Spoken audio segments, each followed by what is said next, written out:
Antique study এটা কিন্তু academic art practice একদম ট্র্যাডিশনাল মেথডের একটা অন্যতম অংশ, যেখানে অ্যান্টিক অর্থাৎ পুরনো জিনিস, পুরনো মূর্তি বা পুরনো শৈলীর বিভিন্ন আর্ট অবজেক্ট, যেগুলোকে আমরা charcoal, pencil, water colour, pastel ইত্যাদিতে করি।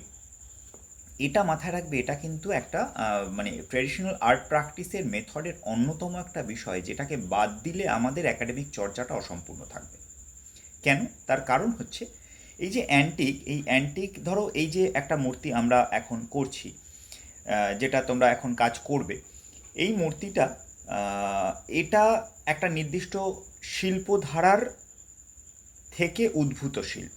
একটা নির্দিষ্ট সময়, সেই টাইমলাইনে কীরকম ধরনের কাজ হয়েছে, তার টেক্সচার কীরকম, তার গড়ন গঠন কীরকম, তার পার্সপেক্টিভ সেন্স, তার প্রপোর্শন সেন্স কীরকম, তার সবটা এই মূর্তিতে ধরা আছে।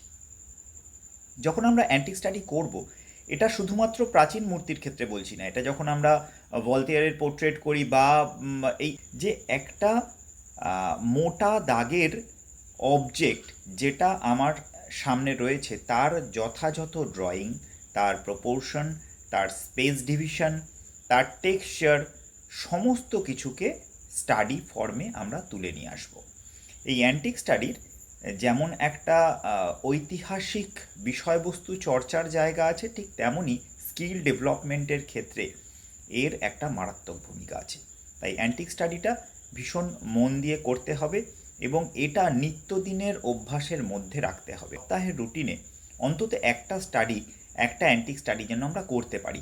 সেটা মিউজিয়াম থেকে তোমরা মূর্তি কালেক্ট করতে পারো, তার রেপ্লিকা পাওয়া যায়। তো সেই রেপ্লিকা তোমরা কালেক্ট করতে পারো, খুব অল্প দামে সেখানে গেলে তোমরা পেয়ে যাবে। এরকম কিছু বন্ধুরা মিলে দু চারটে মূর্তি কিনে নিতে পারো, 500-700 টাকা, 1000 টাকাতেও মূর্তি পাওয়া যায় বা তার কমেও পাওয়া যায়। সেগুলোকে স্টাডি করা, বিভিন্ন পার্কে খুব ভালো ভালো যে সমস্ত আবক্ষ মনীষীদের মূর্তি আছে সেগুলো ফলো করা যেতে পারে, সেগুলোকে পেন্সিলে স্টাডি করা যেতে পারে।